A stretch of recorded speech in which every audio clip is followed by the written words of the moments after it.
pour commémorer le 20e anniversaire du décès du général Eyadema Gnassingbé, 1935-2005, qui a dirigé le pays pendant 38 ans. Le gouvernement togolais a demandé la célébration d'offices religieux à sa mémoire. Demande légitime ou instrumentalisation de la religion? La question fait débat au Togo. Un colloque international en hommage au général Eyadema Gnassingbé, père de la nation togolaise, le 3 février à Lomé, et de nombreux offices religieux. Les manifestations publiques marquant la commémoration du 20e anniversaire du décès de celui qui a dirigé le Togo pendant près de 4 décennies ont été particulièrement grandioses.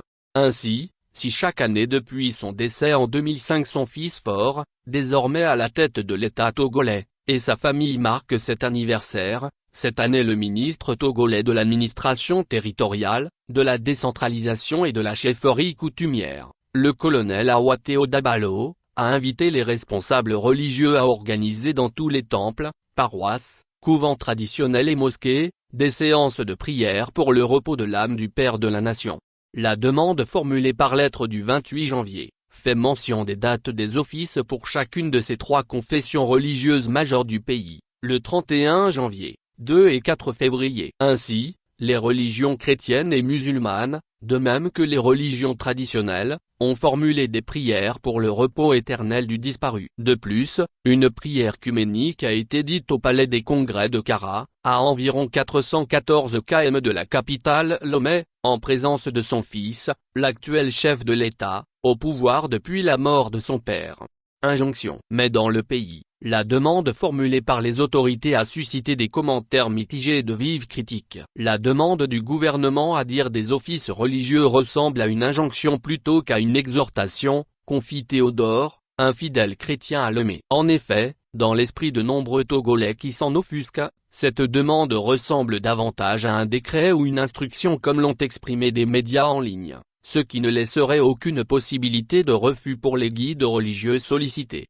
D'autres y voient une forme d'instrumentalisation de la religion à des fins politiques, alors que le président, Faure Gnassingbé, est critiqué pour les récentes réformes constitutionnelles, considérées comme visant à s'assurer une longévité au pouvoir similaire à celle de son défunt père.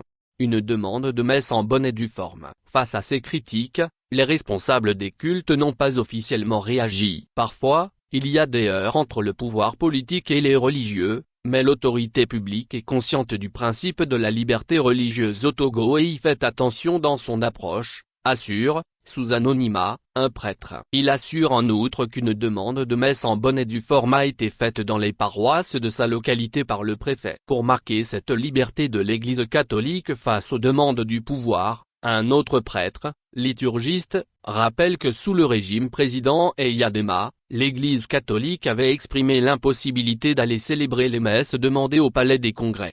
Dans les années 1970 et 1990, en effet, des tensions avaient marqué les relations entre le christianisme et le pouvoir politique. Monseigneur André Dupuy, alors nonce apostolique au Togo, avait déclaré en 1996 lors des obsèques que l'évêque de Kara Monseigneur Ernest Assis, laissons l'Église écrire sa propre histoire. Je le demande à tous ceux qui, à quelque niveau que ce soit, exercent une responsabilité civile dans ce pays. Source, La Croix internationale /Charles Heitan. Actualité featurée pays politique société Togo.